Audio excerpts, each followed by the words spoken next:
اور پھر جب اسے پتہ چلا کہ میں ایک ہوٹل میں رہائش پذیر ہوں تو وہ زبردست اصرار کے بعد مجھے اپنے گھر لے آیا۔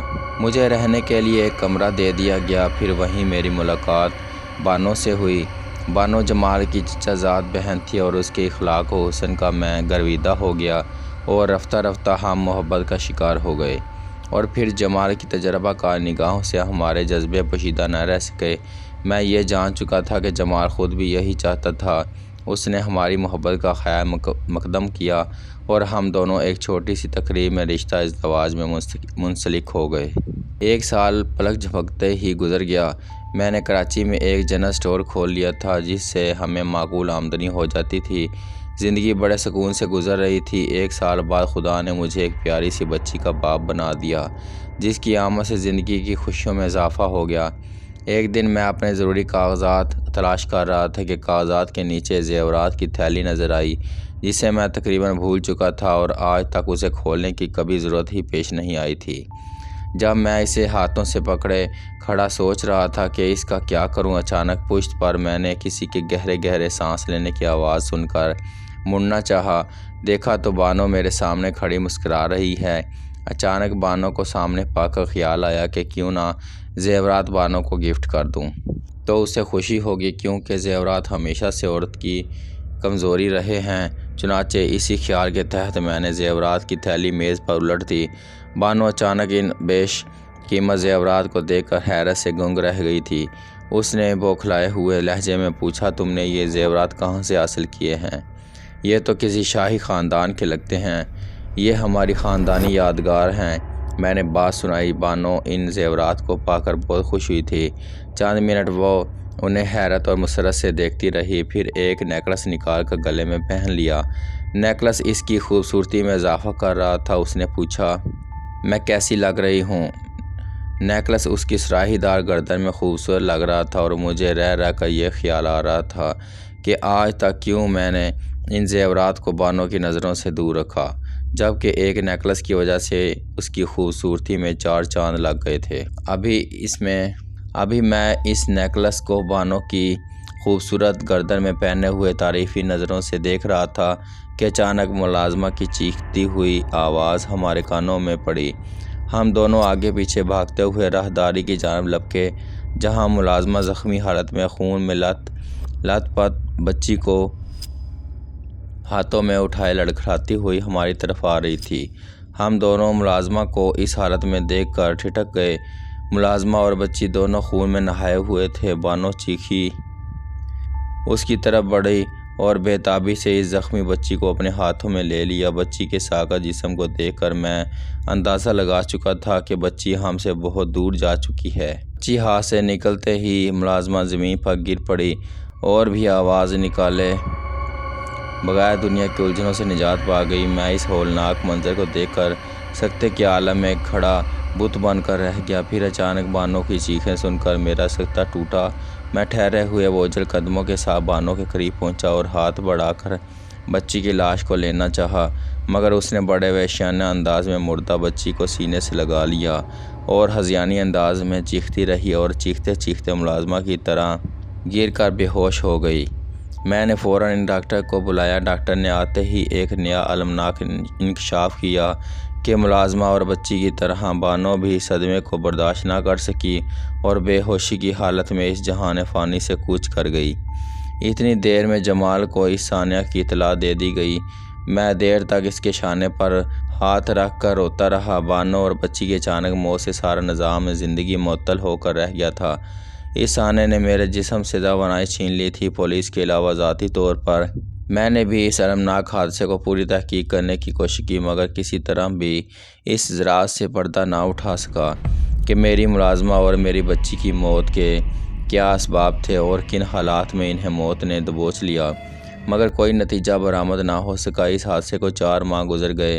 ایک دن جمال آیا۔ اس کا چہرہ معمول سے زیادہ چمک رہا تھا۔ اس نے انکشاف کیا کہ اس کے دور کے چچا مرتے ہوئے اسے ایک وسیع جائیداد کا مالک بنا گئے ہیں اور اب وہ مجھے لے کر ورلڈ ٹور پر جائے گا۔ تم ابھی سے تیاری شروع کر دو۔ یہ کہہ کر اس نے بڑے بڑے نوٹوں کی ایک گڈی میرے ہاتھوں میں پکڑا دی۔ میں نے نرمی سے اسے سمجھایا، دیکھو اگر قدرت نے تمہیں ایک بڑی جائیداد کا مالک بنا دیا ہے تو اسے ضائع نہ کرو۔ میں نے کہا، خیر دیکھا جائے گا۔ میں نے لاپرواہی سے بات ٹال دی۔ میرے دل میں ابھی تک اس بات کی کرید لگی ہوئی تھی کہ آخر بچی اور ملازمہ کیسے زخمی ہوئی تھی، اور بانو کے بارے میں تو کہا جا سکتا تھا کہ وہ اچانک بچی کی موت کا صدمہ نہ سہ سکی اور گزر گئی۔ ایسے پریشان کن حالات سے الجھتے رہنے والا انسان کسی تفریح میں بھلا کیا حصہ لے سکتا ہے؟ جمال بینکاک کے لیے سیٹ بک کروا چکا تھا۔ اس کے پروگرام کے مطابق ہمارے اس سفر پر روانہ ہونے میں صرف 2 دن رہ گئے تھے کہ ایک دن کوریئر کے ذریعے مجھے ایک خط موصول ہوا۔ میں نے تجسس سے خط کھولا اور پڑھنے لگا۔ بیٹے، خدا تمہاری عمر دراز کرے۔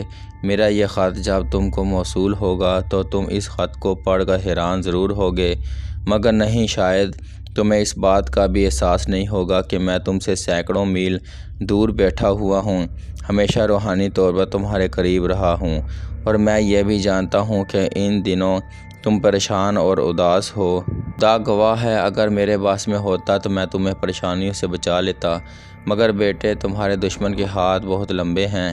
اس وقت تم جس حال میں ہو اور جیسے بھی ہو، فوراً چلے آؤ تاکہ میں تمہیں اس عظیم خطرے سے آگاہ کر سکوں جو کہ ان دنوں تمہاری زندگی پر اپنا منحوس سایہ ڈال رہا ہے۔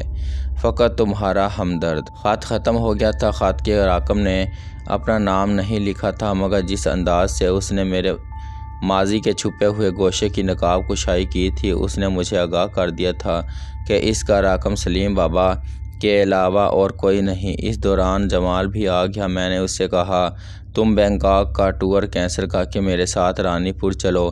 بڑی مشکلوں سے وہ رانی پور جانے پر راضی ہوا تھا۔ دوسرے دن ہم دونوں بینکاک جانے کے بجائے رانی پور گئے۔ ایک طویل مدت کے بعد جب میں نے جمال کے ساتھ رانی پور کی زمین پر قدم رکھا تو میرے دل کی عجیب حالت تھی۔ ہم نے ایک قریبی ہوٹل میں اپنا سامان رکھا اور سفر کی تھکان اتارنے کے لیے بستر پر دراز ہو گئے۔ دوپہر کے 3 بج رہے تھے۔ اچانک دروازے پر کسی کی مسلسل 3 دستک سن کر میری آنکھ کھل گئی۔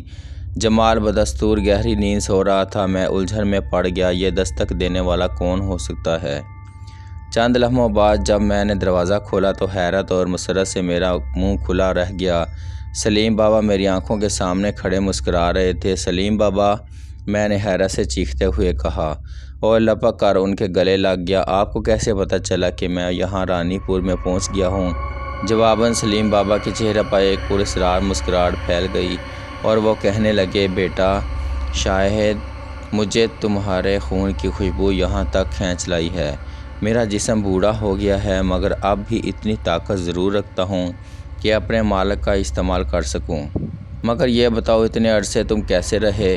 بہت نڈھال نظر آ رہے ہو، کیا بیمار تھے؟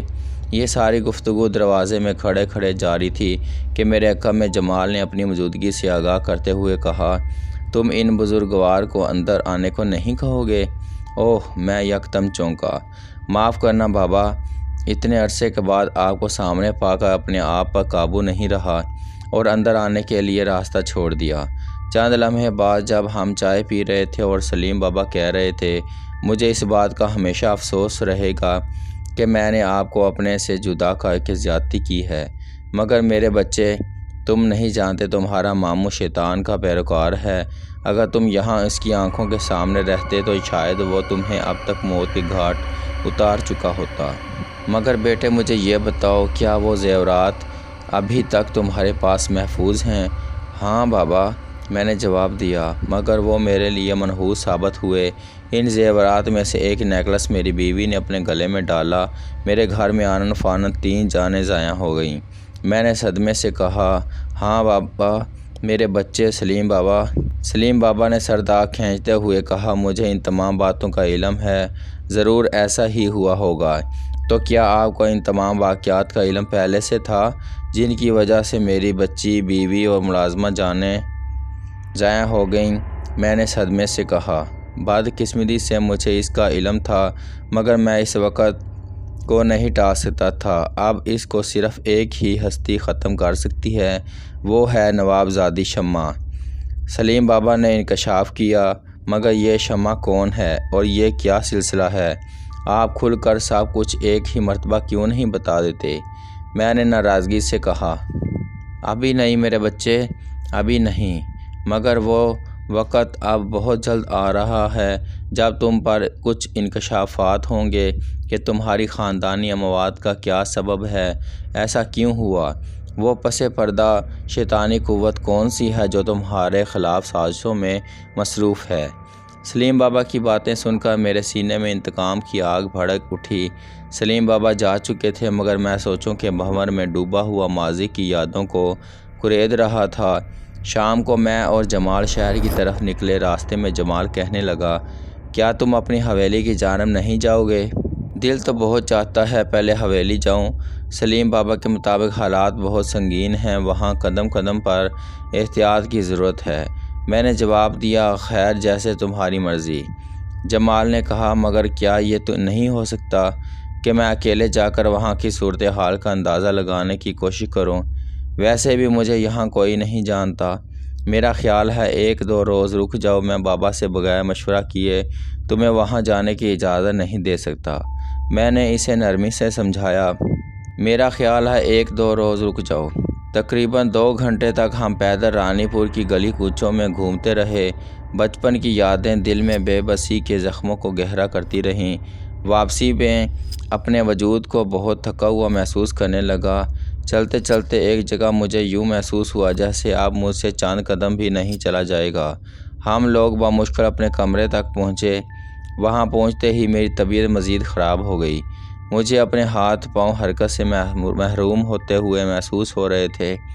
جمال اچانک میری طبیعت خراب دیکھ کر گھبرا گیا اور پوچھنے لگا، یہ تمہیں کیا ہوتا جا رہا ہے؟ جمال، میں نے بمشکل اپنے حواس برقرار رکھتے ہوئے کہا، پتہ نہیں کیوں میری طبیعت خراب ہوتی جا رہی ہے، مجھے آرام سے بستر پر لٹا دو اور کسی ڈاکٹر کو بلاؤ۔ جمال نے خاموشی سے مجھے بستر پر لٹا دیا اور کاؤنٹر کلرک کی طرف بھگاتا ہوا فون کر کے کسی ڈاکٹر کو بلا سکے، مگر ڈاکٹر کے آنے تک مجھ پر گہری بے ہوشی طاری ہو چکی تھی۔ جب میرا شعور بیدار ہوا تو میں خود کو بے حد کمزور پا رہا تھا۔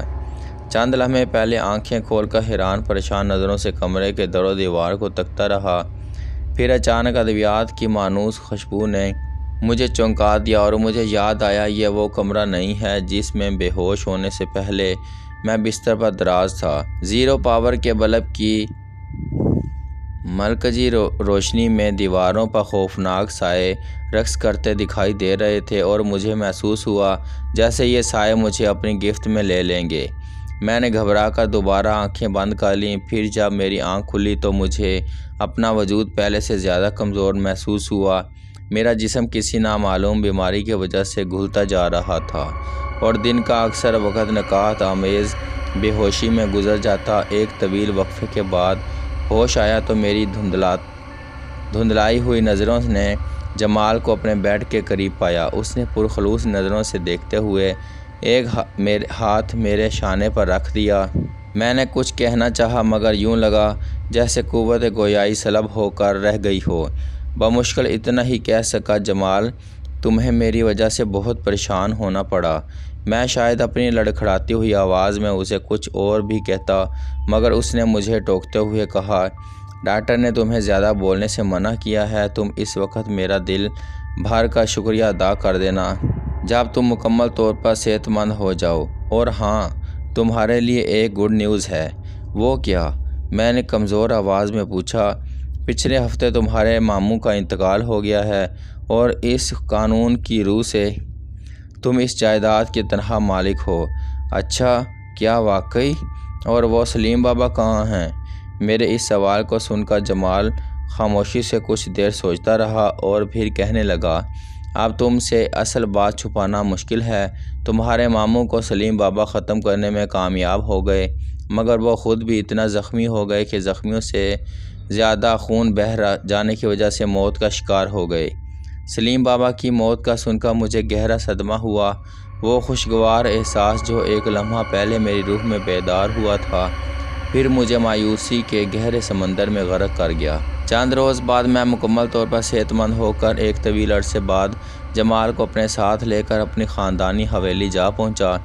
تقریباً 15 دن تک میں نے اپنے مزاج کے مطابق حویلی میں مختلف تبدیلیاں کرتا رہا۔ ایک دن جب میں لائبریری میں بیٹھا ہوا مطالعے میں مصروف تھا کہ ملازم نے ایک ملاقاتی کے آنے کی اطلاع دی۔ میں سوچ میں پڑ گیا۔ ملازم سے پوچھا کہ وہ کون ہے اور کہاں سے آیا ہے۔ صاحب، اس نے کہا ہے آپ مجھے نہیں جانتے مگر میرا ملنا آپ سے ضروری ہے۔ ملازم بولا، اچھا تم اسے ڈرائنگ روم میں بٹھاؤ، میں آ رہا ہوں۔ چند لمحوں میں جب ڈرائنگ روم میں داخل ہوا تو ڈھیڑ عمر کا شریف وضاقتہ سا آدمی میرے منتظر تھا۔ مجھے ڈرائنگ روم میں داخل ہوتے دیکھ کر وہ مصافحے کے لیے ہاتھ بڑھاتے ہوئے اٹھا۔ میں نے اسے بیٹھنے کا اشارہ کیا اور رسمی علیک سلیک کے بعد پوچھا، فرمائیے میرے لائق کیا خدمت ہے؟ میں نے بغور اس کا جائزہ لیا اور ڈھیڑ عمر اجنبی چند لمحے میری طرف خاموشی سے دیکھتا رہا، پھر میری آنکھوں میں جھانکتے ہوئے بولا، اس ناچیز کو انور کہتے ہیں، میں آپ سے ملنے کا شائق تھا۔ میں یہ دیکھنا چاہتا تھا کہ جب اچانک کسی نوجوان کو ایک بڑی جائیداد مل جاتی ہے تو اس میں کیا کیا تبدیلیاں رونما ہوتی ہیں۔ پھر میں آپ کا پڑوسی بھی ہوں، یہاں سے قریب ہی میری رہائش گاہ ہے، کسی دن وہاں تشریف لائیے اور غریب خانے کو عزت بخشیے۔ مگر میری چھٹی حص رہ کر یہ کہہ رہی تھی، یہ شخص آیا تو کسی اور مقصد کے لیے ہے، مگر اب بات بنانے کے لیے ہے۔ معنی باتوں کا سہارا لے رہا ہے۔ کیا میرے یہاں آنے سے پہلے بھی آپ کا آنا جانا تھا؟ میں نے اسے کریدا۔ نہیں، میں بہت تنہائی پسند ہوں۔ آج خدا جانے یک کیوں میرا دل چاہا کہ میں آپ سے ملوں اور آپ کے پاس چلا آیا۔ اس نے مسکراتے ہوئے کہا، یہ آپ نے بہت اچھا کیا جو اس ناچیز سے ملنے کی زحمت اٹھائی۔ میرے گھر کے دروازے دوستوں کے لیے ہمیشہ کھلے رہتے ہیں۔ میں نے فخرداری کا اظہار کیا۔ شکریہ۔ اچھا آپ اجازت دیں۔ وہ جانے کے لیے کھڑا ہو گیا۔ اس کے جانے کے بعد میرا ذہن الجھ کر رہ گیا۔ انور خطرناک ہو یا نہ ہو مگر پراسرار ضرور تھا۔ وہ یوں ہی اپنا وقت برباد کرنے نہیں آیا ہوگا، میں نے سوچا۔ میں سوچتے سوچتے ایک اضطرابی کیفیت میں اٹھا اور پائیں باغ میں آ گیا۔ دیر تک ٹہلتا رہا، پھر آ کر بستر پر دراز ہو گیا۔ میں گہری نیند میں اٹھا تھا کہ اچانک میں نے اپنے سینے پر کسی نرم شے کا دباؤ محسوس کیا۔ میں نے گھبرا کر آنکھیں کھول دیں۔ وہ دباؤ ابھی تک میرے سینے پر موجود تھا، مگر یہ کس شے کا دباؤ ہے؟ میں نے گھبرا کر اٹھنا چاہا تو یوں لگا جیسے میرا جسم حرکت کرنے سے محروم ہو چکا ہے۔ میرا جسم فالج زدہ ہو گیا تھا مگر ذہن بیدار تھا۔ میں نے اپنی پوری قوت ارادی سے متعدد مرتبہ اپنے اعضاء کو حرکت دینا چاہا مگر ہر بار میری کوشش ناکام ہو گئی۔ سینے پر دباؤ گو کہ اتنا نہ تھا کہ ایک دم ناقابل برداشت ہو جاتا، مگر یہ جسم کے تمام اعضاء کا حرکت سے محروم ہونا کیا معنی رکھتا ہے؟ تقریباً 10 منٹ اسی اذیت کی کیفیت میں گزر گئے۔ ذہن میں ہزاروں خدشات جنم لے رہے تھے۔ پھر اچانک میں نے محسوس کیا کہ وہ دباؤ جو 10 منٹ پہلے میرے سینے پر تھا اب ہٹ چکا تھا اور رفتہ رفتہ میرے اعضاء نارمل کیفیت میں آتے جا رہے ہیں۔ میں اٹھا۔ اس وقت مجھے پیاس لگ رہی تھی۔ حلق خشک تھا۔ میں نے جگ سے پانی انڈیل کا گلاس ہونٹوں سے لگا لیا اور ایک ہی سانس میں پی گیا، مگر ابھی پیاس بجھی نہیں تھی۔ ایسا لگ رہا تھا جیسے جہنم کی آگ میرے سینے میں جل رہی ہے۔ دوسرا گلاس پینے سے اپنے آپ کو پرسکون محسوس کیا اور سگریٹ لگا کر دوبارہ بستر پر دراز ہو گیا اور سوچوں کی لامحدود میں سمندر میں اترتا چلا گیا۔ اچانک میرے اندر یہ کس بیماری نے جنم لیا ہے جو ایک دم میرے جسم کو فالج زدہ کر دیتی ہے؟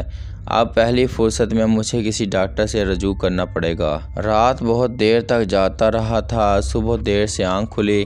جمال میرے انتظار میں ناشتے کی میز پر بیٹھا اخبار پڑھ رہا تھا۔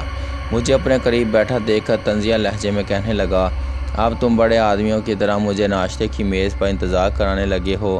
جواباً میرے چہرے پر ایک نڈھال سی مسکراہٹ نمودار ہوئی۔ جمال اور چڑ گیا، اب تم میری باتوں کا جواب دینے کی بجائے صرف منفرد انداز میں مسکرا کر رہ جاتے ہو۔ آخر تمہارے کیا ارادے ہیں؟ اس نے غصے سے کہا۔ میں نے نرمی سے اپنی رات کی کیفیت کے بارے میں بتایا۔ ہم دونوں ایک قابل ڈاکٹر کے پاس گئے۔ اس نے 2 گھنٹے تک میرے جسم کے ہر عضو کا گہرا مشاہدہ کیا اور کیا آپ جو کیفیت بیان کرتے ہیں اور جس بات کا خدشہ آپ کے ذہن میں موجود نہیں، اعصاب غیر معمولی متاثر ہیں، مگر یہ کوئی ایسی بات نہیں جو تشویش کے قابل ہو۔ ڈاکٹر کے کہنے کے مطابق مجھ میں ایسا کوئی جسمانی نقص نہ تھا جو فالج کی علامت ظاہر کرتا ہو، مگر جب رات کے بھاری اور بوجھل 10 منٹ مجھے یاد آئے تو میرے ذہن میں نامعلوم سے خدشات سر اٹھانے لگے۔ زندگی آہستہ آہستہ پراسرار ہوتی جا رہی تھی۔ میں میڈیکل اسٹور سے میڈیسن لے کر نکل رہا تھا کہ دکان پر انور صاحب مل گئے۔ مجھے دیکھتے ہی کہنے لگے، کہیے صاحب مزاج بخیر ہیں؟ میں ان کے الفاظ سن کر چونک سا گیا اور انہیں حیرت سے دیکھنے لگا۔ ایک دوست کے ساتھ جا رہا تھا، آپ پر نظر پڑ گئی اور مزاج پرسی کے لیے چلا آیا۔ وہ بولے، اس عزت افزائی کا شکریہ، میں نے کہا اور گاڑی کی طرف چل دیا۔ رات کے 3 بجے کلاک کی ٹن ٹن کی آواز کے ساتھ اچانک میری آنکھ کھل گئی۔ میں نے احتیاطاً ملازم کو ہدایت کر دی کہ وہ رات کے 1 گھنٹے کے وقفے سے میرے کمرے میں چکر لگا کر دیکھ لیا کرے، ممکن ہے مجھے ضرورت پڑ جائے۔ آنکھ کھلتے ہی مجھے ایک لمحے کے لیے ایسا لگا جیسے میرا وجود آج بھی کل رات کی طرح حرکت سے محروم ہو گیا ہے، مگر کل کی طرح میرا ذہن بیدار تھا، اور اس وقت میرا ذہن اور میری آنکھیں ہی زندگی کی سب سے بڑی قوت تھیں۔ مگر چند لمحوں بعد لگا جیسے میری آنکھیں بھی روشنی سے محروم ہوتی جا رہی ہیں۔ میری آنکھیں خود بخود بند ہو گئیں۔ میرے ذہن کے ساتھ میری سماعت بیدار تھی۔ میں نے متعدد بار آنکھیں کھولنے کی کوشش کرتا رہا، لیکن دیگر اعضاء کی طرح اس کو حرکت دینے سے محروم ہو گیا۔ میں نے پوری قوت لگا کر بولنے کی کوشش کی، مگر آواز نہ نکل پائی۔ اچانک کسی کے قدموں کی مدھم چاپ میری سماعت سے ٹکرائی، اس کے ساتھ ہی ایک عجیب سی خوشبو سا کمرہ معطر ہو گیا۔ اس تیز خوشبو کو محسوس کر کے مجھے اپنا ذہن تاریکیوں میں ڈوبتا ہوا محسوس ہوا۔ پھر آہستہ آہستہ میرے ذہن اتھاہ تاریکیوں میں ڈوب گیا۔ جب دوبارہ میرا شعور بیدار ہوا تو سورج کی کرنیں میرے کمرے میں جھانک رہی تھیں۔ آنکھیں کھولتے ہی چند لمحات حیرت اور خوف کے ملے جلے تاثرات کے ساتھ اپنے کمرے کے در و دیوار کو دیکھتا رہا۔ پھر میں نے ہاتھوں کو حرکت دی تو یہ دیکھ کر حیران رہ گیا کہ میں اپنے ہاتھوں کو حرکت دے سکتا ہوں۔ میں بازوؤں کے سہارے اٹھا اور بلند آواز میں ملازم کو آواز دی۔ چند لمحوں بعد جب ملازم نے کمرے میں جھانکا، میں نے اسے غصیلی نظروں سے گھورتے ہوئے ڈانٹا، میں نے تمہیں ہدایت دی تھی کہ رات بھر ہر 1 گھنٹے بعد میرے کمرے میں جھانک کر ضرور دیکھ لینا، کیونکہ میری طبیعت خراب ہے، ممکن ہے مجھے تمہاری ضرورت پڑ جائے۔ وہ بولا، میں نے آپ کی ہدایت کے مطابق رات 12 بجے کے بعد ہر 1 گھنٹے کے بعد آپ کے کمرے میں جھانکا رہا تھا۔ رات 3 بجے آپ کے کمرے سے ایک عورت نکلی جو دلہن لگ رہی تھی، اور پھر پلک جھپکتے ہی راہداری کا ایک موڑ گھوم کر غائب ہو گئی، جیسے اس کا وجود ہوا میں بکھر گیا ہو۔ اس کے غائب ہوتے ہی میں نے آپ کے کمرے میں جھانکا۔ سارا کمرہ اس طرح مہک رہا تھا جیسے کسی نے پرفیوم کا اسپرے کیا ہو۔ اور پھر اپنے ہونٹوں پر ایک پراسرار مسکراہٹ لاتے ہوئے بولا، صاحب آپ کو اتنی خوبصورت دلہن پانے کی مبارکباد دیتا ہوں۔ اور پھر وہ کچھ کہتے کہتے اچانک رک گیا۔ میں حیرت سے اس کی داستان سن رہا تھا، جس سوچ میں پڑ گیا، اگر میں اس بات سے انکار کرتا ہوں کہ اس کمرے میں کسی دلہن کا وجود نہ تھا، تو یہ بھی ممکن ہے خوشبوؤں میں نہائی ہوئی اس دلہن کو اور لوگوں نے بھی دیکھا ہوگا۔